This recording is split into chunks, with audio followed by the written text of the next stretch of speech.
Je pense que ce partenariat, il interroge d'abord les missions des deux structures. Le DG de l'ASPT l'a dit, nous avons des liens naturels. Nous sommes tous dans le département du tourisme. Nous travaillons ensemble tous les jours.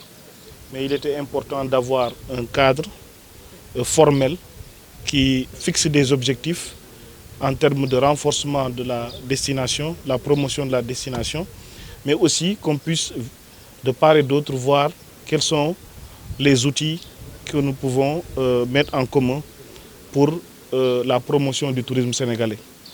Et si vous évoquez la question de la sécurité, c'est une préoccupation quotidienne des autorités au plus haut sommet, mais aussi au niveau de nos stations touristiques.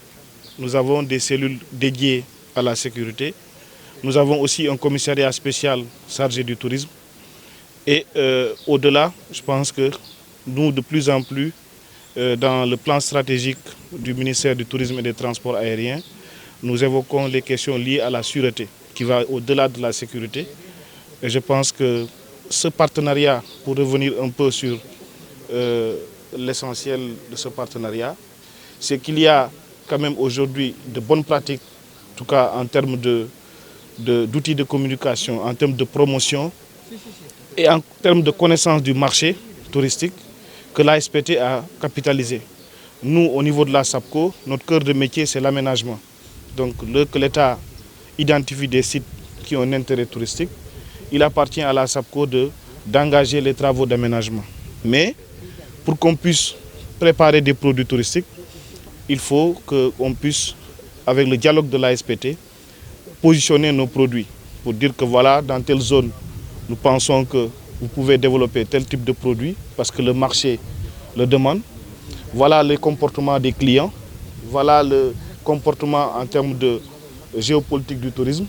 Et ça, je pense que c'est très important pour que le tourisme puisse quand même anticiper un certain nombre de questions. Et à ce niveau-là, je pense qu'il était important d'avoir cette convention.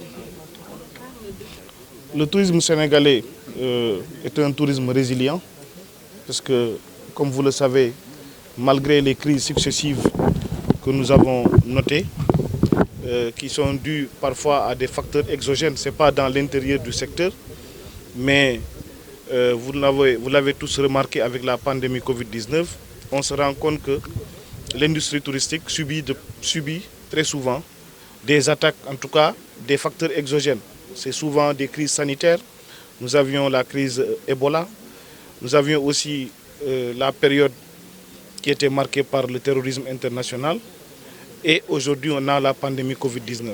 Mais malgré ces crises qui sont dues à des facteurs exogènes, l'industrie touristique demeure l'une des plus grandes potentialités du monde, mais aussi de notre pays. Et grâce à l'appui du chef de l'État et à son gouvernement, nous avons quand même pu réussir un plan de résilience, un plan de relance qui, aujourd'hui, cela vient des témoignages de tous les acteurs publics, privés, peut être considéré comme étant une réussite. Et cette convention, c'est aussi un élément pour aller vite dans la relance. Aller vite dans la relance. Nous avons besoin d'animation économique, nous avons besoin d'initiatives fortes. Les acteurs en ont besoin. Et l'ASPT nous avait déjà préparé un bon produit Tamou Sénégal pour que nos frères et sœurs sénégalais puissent soutenir cette industrie touristique. Alors, DG, dans votre discours, vous avez pris l'engagement de relancer le comité de station. Quelle est la pertinence de cette décision? La pertinence de cette décision est justifiée par le contexte. Nous sommes dans un contexte marqué par la crise pandémie Covid-19, crise sanitaire.